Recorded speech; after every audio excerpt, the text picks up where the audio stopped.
It was a slow day for crime. So Chief Joyce took us down to the shooting practice range in the police station basement. The chief was going to let 3 newspaper reporters shoot that paper human target we'd all seen on TV. The other newspaper reporters were excited. But I knew I had to get the hell out of there. My dad used to take them out in the evening in the living room. Shotguns in the living room. What's the first thing you do when you pick up a gun? Check to see if it's loaded. You look down the eye of the barrel. Come here. Look at this. Look. Look. And we kids would look down the eye of the barrel. Never keep a loaded gun in the house. Never point a gun at a person.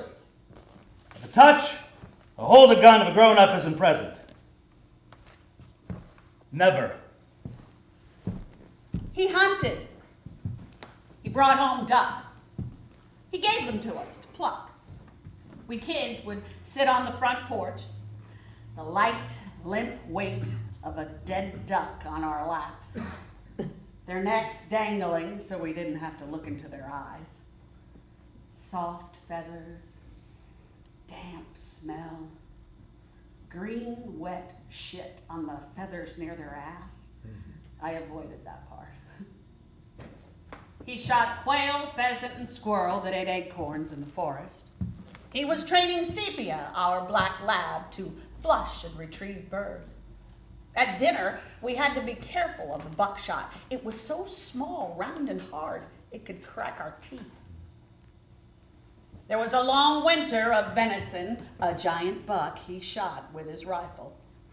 The strong flavors defied marinades of juniper, peppercorn, and burgundy. He cleaned his guns in the living room, oiling the rag to clean the chamber. The smell of the oil, sound of the metal rods sliding through the chamber. You must always clean your guns after you use them. Always. You can ruin your guns if you put them away wet and dirty. What's the first thing you do when you pick up a gun? Children, are you listening? What's the first thing you do when you pick up a gun? He wanted me to shoot the gun. He pestered me about it for years, but I didn't want to shoot the gun. I didn't want to feel the kick of the butt against my shoulder. He didn't want me to be like a girl. Dogs were roaming the foothills. Sepia, our black lab, was in heat. And the kid's job was to keep Sepia in the house, grabbing for her collar as she would lunge for the door. Oh, these damn people letting their dogs roam. You're animal controlling, you're not controlling the animals. I don't know whose dogs they are, I just told you. The dogs are not with their owners. The dogs are not on a leash, they're roaming. People are letting their dogs roam.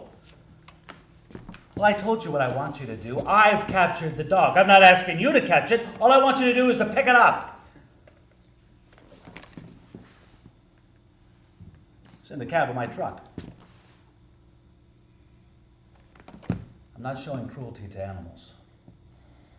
The people are letting their dogs roam are showing cruelty to animals. You are showing cruelty to animals. You're supposed to stop these people from letting their dogs... You won't do your job? You won't pick up the dog? Well, then I'm bringing the dog to you. Closing? You can't close. I'm bringing you a dog. I am coming down there now with a dog. Well, then I'll tie the dog to your damn door.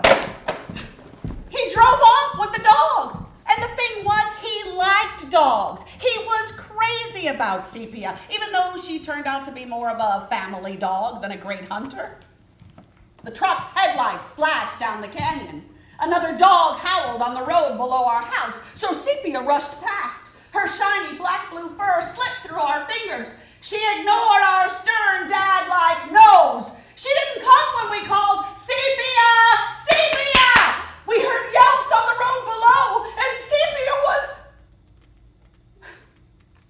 losing her virginity. We kept the secret from Dad. Sepia kept the secret too. Dad didn't notice her belly. But then one night, Sepia got sick, and Dad called the vet. Just lying there. She won't get up. Breathing's labored. Pregnant? No, she's not pregnant. What? What? Never heard of that. What am I supposed to do? Wait and see? What kind of a doctor are you? Damn doctors. False pregnancy. What the hell is a false pregnancy? We didn't tell him. In the morning, there were 2 puppies. Not the pedigreed type he'd hoped to have one day when he would breed Sepia, but I loved those black puppies. One of them had this little splotch of white on his chest. But the dogs were still roaming the foothills. Oh no, Daddy, please! People need to learn to listen. You're not gonna shoot the dog. You're not gonna do that, are you? I'm just going to wound it. But it's not the dog's fault. How else are these people going to learn? They gotta stop letting their dogs roam. Oh no, Dad, please! I'm just going to hit it in the thigh. No, don't, Dad, please! What else do you want me to do? I've tried everything. The animal control officer is useless. But shooting the dog isn't gonna solve Stop anything! it! Stop it! It's just a gauge shot.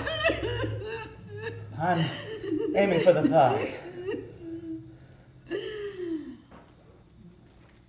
That poor dog. A tawny, short-haired mutt, sniffing the ground, not paying the slightest attention to all the drama on the switchback 30 yards up the hill. The shot fired. The dog howled. A long cry of shock and pain. Such an awful sound. The dog took off down the hill, and tears ran down my face. I thought to myself, how horrified that dog's owner will be when the dog got home. He'd have to be thinking to himself, what kind of a crazy fucking asshole shoots a dog? My dad. A righteous, angry man with a gun.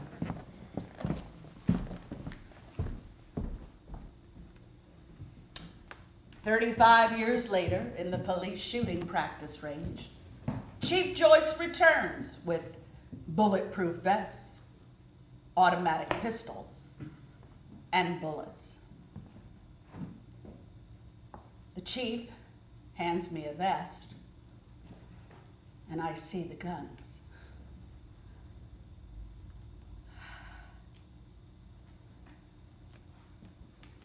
I can't stay.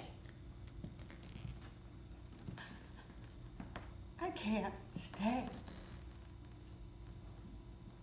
I won't shoot a gun.